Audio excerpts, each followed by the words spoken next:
Ironically, we have spent the last 7 years trying to save this bridge from water. This is factually the oldest known bridge in the world. This is not only a bridge, as it's often referred to, but it's in fact one of the most remarkable and mysterious hydraulic structures excavated in Iraq. It's emblematic of the Sumerian genius. They were able to master the water, and that in turn led to the development of large urban centers.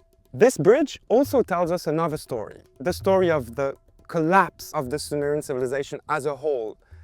This hydraulic structure, as we see it today, is a beautiful ruin as well. Its silhouette, it's this I'm about to collapse, but I'm not collapsing character.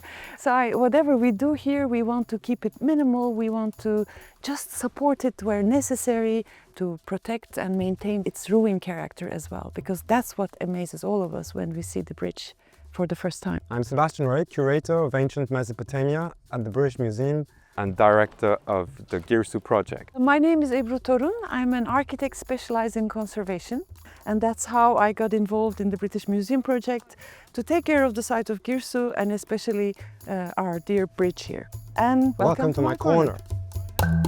Is that okay?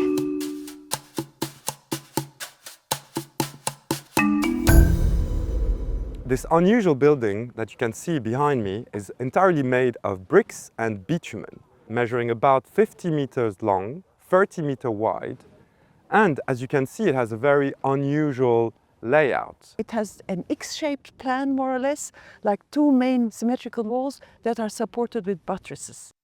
These two ends actually is sitting on an exact north-south axis. As architects, we always start with axis, orientations and axis. So Sumerian architects also made themselves a nice north-south axis and placed the building accordingly. So this construction was excavated in the late 1920s, early 1930s by French teams working on behalf of the Louvre Museum in Paris. And it was excavated quite fast and with a lot of workers. So they exposed this fired brick structure, an immense structure which they couldn't really identify the function of. Of course, they came up with some interpretations, initially thinking it could have been a temple. They also thought it could have been a mausoleum, so a tomb, a royal tomb. Understandably, because it's monumental. And in archaeology, mostly when you find fired brick structures of this scale, it turns out to be a monument for a deity or for somebody important. It was mysterious from the start. And so they called it simply the Enigmatic Construction. After the end of the excavations in the 1930s, in the 1950s, scholars went back to this construction and postulated that it could be linked to water. Now, you might find this surprising because, of course, the site of Tello today looks like a desert. But in the past, the ancient city was a vast urban center with canals flowing around the site, but also through the site. And so, an ancient canal would have literally flown in between the two parts of this construction. In the early 2000s, another scholar reinterpreted this construction and believed it could have been a bridge over this ancient canal. In 2016, when we started our new excavation project in Girsu, our aim was to first identifying and excavating the ancient canal, confirm the function of this building, to date the building properly, and start a very important conservation program. Because after 80 years since the bridge was excavated, when we found it in 2016, it was in a dire need of urgent conservation.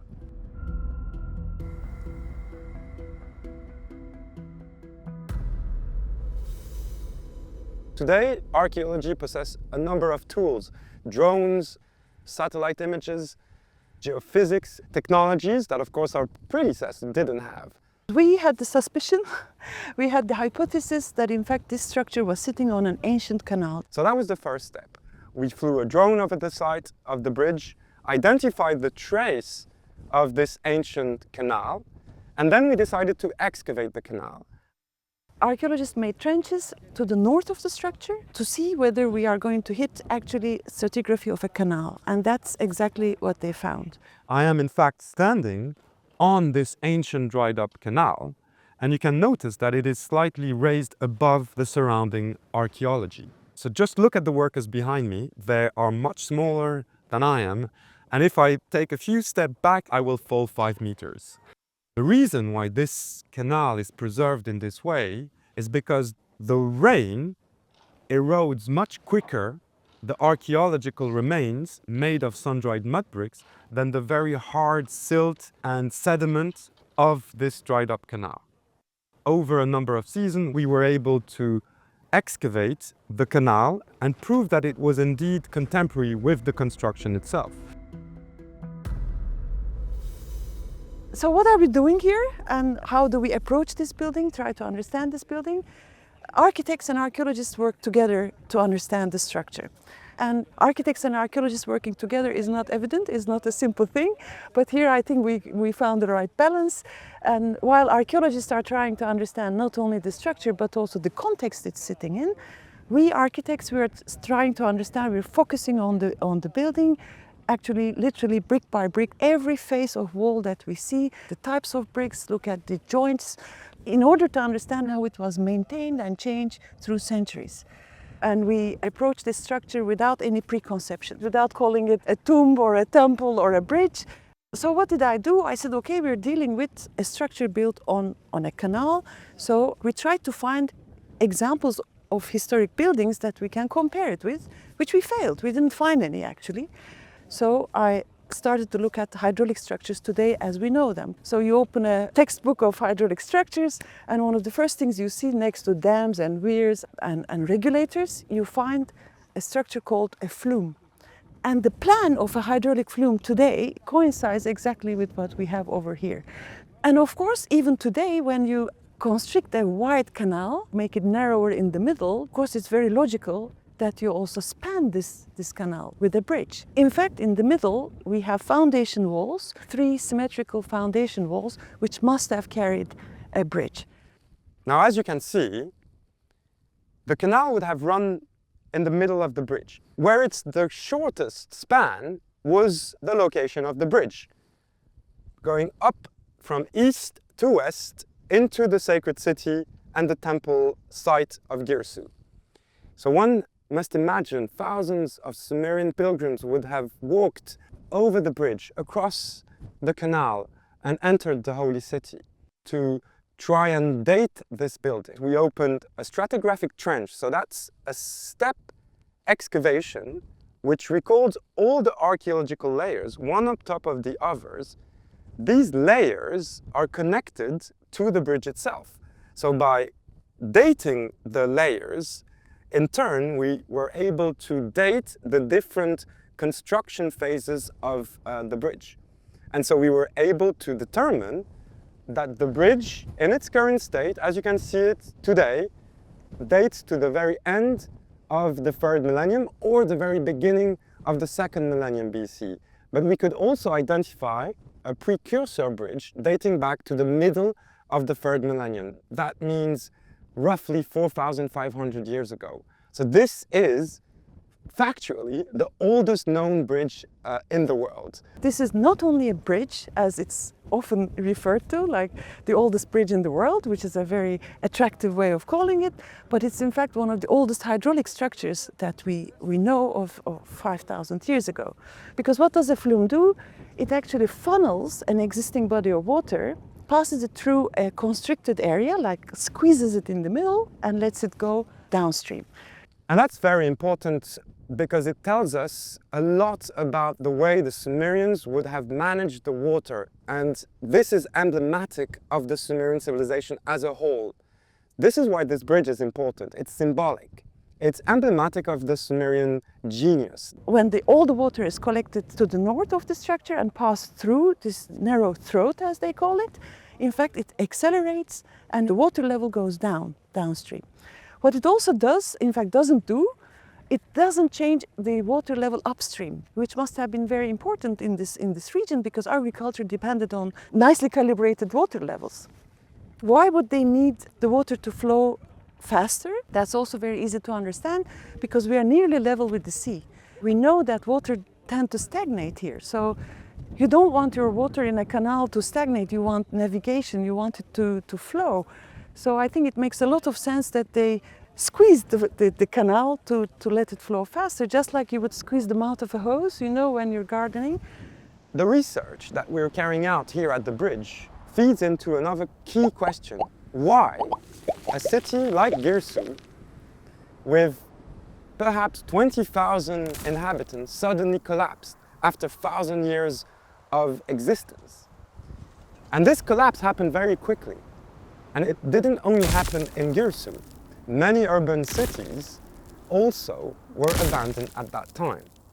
We know that roughly at the time, there is a change in the course of the Tigris River, which shifts east, and this has an important consequence on the entire networks of canals connected to the Tigris. So there's less and less water flowing south towards the city of Girsu. And so the genius of the Sumerian engineers were to build this structure, this sort of proto-flume, to accelerate the flow so that the water would continue to feed the different agricultural fields around the city so that they could continue to feed the population of Girsu. So it makes a lot of sense to me, but it also tells me, which is something we have to work together with hydraulic engineers to study better, that this may not be the only hydraulic structure of this nature. We may find others in other cities, because I do not know, for instance, how this acceleration was sustained. Perhaps they needed a second one, a third one, because this canal actually reached the city of Nigin. We know it from inscriptions. It was a very important canal towards the end of the settlement here in Girsu. So this structure was left to its fate for more than 80 years after it was excavated in the 1930s, which meant that it was left in a very low basin, in fact the lowest part of the entire site of Girsu. Which gets flooded completely after the winter rain. And every time it rained, the basin would be filled up to 1 meter or more with water. So when we arrived here for the very first time about 10 years ago, as you can imagine, after many decades of fieldwork interruption, the construction was in a poor state of preservation. Some of the walls had already collapsed, other parts of the bridge were just about to collapse.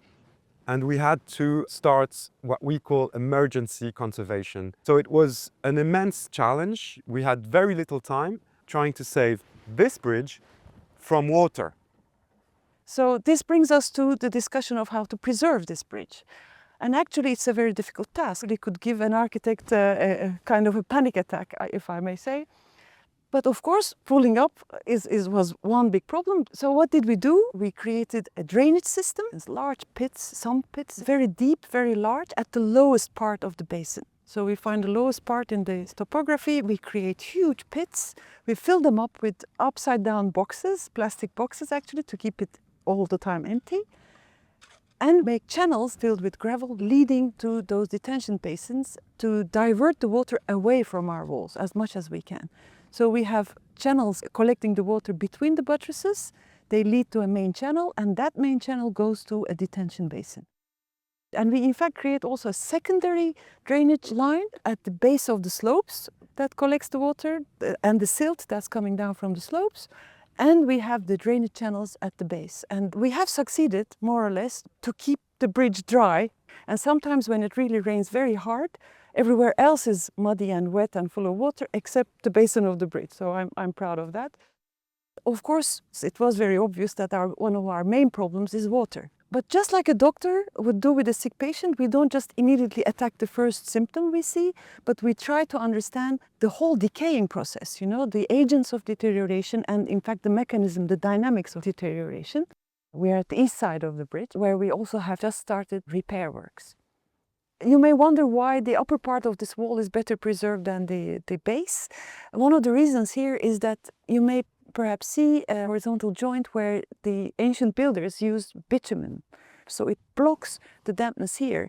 So in fact that means all the problems caused by the humidity is trapped beneath this joint because of the fact that this part was covered with soil in the past. But when the excavations of the 1930s exposed the entire structure, then this building started to have problems, of course, because everything beneath this bituminous layer was then exposed and it's much more vulnerable from that moment onwards. And that's due to the presence of soluble salts and water rising from beneath, from the water table. Soluble salts are transported with dampness, and when the water evaporates, those salts recrystallize within the bricks and within the mortar, within the ancient structure. And due to this crystallization, they start to crumble, they start to break up. So we're losing the original material if the salts are crystallizing within the original material. And it so erodes the bottom surface of the wall. Therefore, here you see behind this protection plaster, you still see the deteriorated part of the wall, and where it's really badly damaged, we inserted new bricks just to support the higher parts. These are actually bricks that have more or less the same mechanical properties with the original bricks, but they are more porous, and therefore we hope to carry these salts to the surface, but on the surface of the new materials that we're using. And that's how we are hoping to protect and maintain this building in the longer term. We are right under the bridge right now, and we're doing our pointing, and we're trying to understand the decay mechanisms, also studying the existing materials and the way they behave. This is how we find our walls. This is a very dramatic example of basal erosion. The upper part of the wall is still more or less in place. I won't say intact, but in place. And you can see the deterioration process I was talking about, that the water rises up, it's sucked up by the ancient wall, and all the white you see over there are recrystallized salts that eat up our bricks. So we are now cleaning to create ourselves a good base so that we can start building our conservation walls, our walls that are going to support the hanging parts. So this is the part we just started to repair, but last season we worked on the northern extension wall. So we are walking in the canal now. This is the eastern wing wall, and what you see here is a clear change in masonry because all this part was added later. So this is the part we call the northern extension of the bridge, because we realized, studying the building, that they had to extend the eastern wall because it seems the canal was trying to move a little bit, the bed of the canal was trying to move a little bit eastward. They wanted to stop the water circling around the hydraulic structure. They wanted to again bring all the water back into the canal. What you see here is the part we have repaired. So you can see here the Farsi bricks, the porous spongy ones, built to support the projecting parts of the ancient wall. And here on the ancient wall you see all bitumen mortar. And that's actually part of the problem. The bitumen mortar can sometimes be part of our problem, because you can see here that the basal erosion was really high, really dramatic. And we tried to understand why, and the answer was at the other side of the wall. Because on this side, all the joints are in bitumen mortar, but at the other side, we have mud mortar, and only in intervals, Sumerians used bitumen mortar.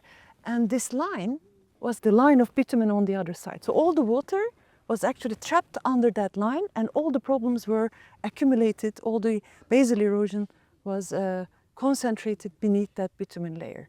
But that also gave us the solution, you know, like actually I can't fight, I can't stop this rising dam problem, but I can contain it. So what I do is we build this spongy wall, as I say, this porous wall, so that all the sucked up humidity actually starts to evaporate from our wall. You can see here already the salt crystallization on the surface of our wall. But I'll use the same logic. I put a barrier, a waterproof barrier, between the new wall and the old wall. So all the sucked up humidity is actually trapped in the new part. It doesn't go further up. In fact, I have to credit my colleague Girsu Unar, was the one who came up with the idea to put a water repellent barrier here. So we are using the same logic, the thing that we learned from the existing deterioration pattern. We use it now in our favor to find a solution. Wall tops are one of the most vulnerable parts of the structure at archaeological sites because it's continuously exposed to sun, to wetting and drying cycles. And we often see, as we see here, that the bricks slowly slide outwards. One option and very conventional way of solving capping problems is adding more bricks, adding several rows of bricks. But here, again, architects have to step back and ask themselves, what sort of an intervention can I make so that I don't lose the ruin value? Like, why do we love this building? Why were we so impressed with this building? Because it was such a beautiful ruin. It was about to collapse, but it doesn't collapse, it's still holding on after so many thousands of years. I don't want to ruin the ruin, I want to keep it as a ruin, but prolong its life at the same time. And so our solution was to use mud mortar, basically. So we create a new layer, first with the synthetic netting, and over it a thick layer of capping that actually holds the wall tops together. So you see behind me, the east side is finished. My colleagues, they are very busy with trying to finish the west side. So these are actually the main interventions that we make. Our aim is to keep the significance of this building. We want to prolong its life, but we also want to respect its ruin character as well, because that's what amazes all of us when we see the bridge for the first time. So we're slowly approaching the end of the conservation project here, and the big question in our minds is, of course, the future of this site. How we can make sure that this site is protected, but also is useful to different kinds of communities living here, and in fact to the country of Iraq. But it's very difficult as a foreign team write up a site management plan that would involve government bodies and so on. So we pick the parts that we can deal with, we can answer. The basic one is to provide information in different ways. So one of them is reaching out to the public like this, but also we are very much aware that when we are here, if we receive tourists, we are enthusiastically explaining everything and everybody's impressed, but we're only here for a couple of weeks. So we need to leave behind information. And for that reason, we are now writing up panels in Arabic and English. Everything that I have explained, you may be able to find it here when you come on the site. That's the least we can do to leave behind, but we also try to be useful to the communities around. For instance, I always think like our task is not only to serve the heritage here, but heritage should perhaps serve the context that it's sitting in. For instance, we use the power of the site to make the roads better. The communities here were complaining about how terrible their roads are. Every time it rained, they were stranded, kids cannot go to school. We brought it up and we said, yeah, if you want tourists, we have to repair the roads. And the first thing we could achieve, we have a good road towards Girsu. That's how I think the heritage should work together to match the problems of the communities. The potential of the heritage can actually match the problems of the locality, and we can actually find solutions that serve both purposes.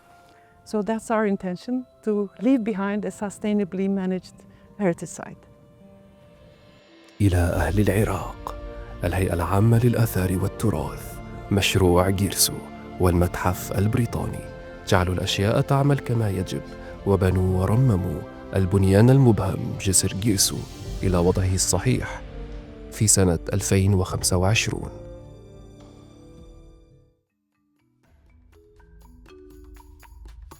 "2026 marks the 10-year anniversary of the Girsu Project. If you'd like to find out what they've been up to during that decade, including using Sumerian mathematics to find the lost temple of Girsu and re-excavating a brick previously excavated by Alexander the Great, then check out the playlist in the bottom left of your screen. Thank you so much, it has been an absolute privilege.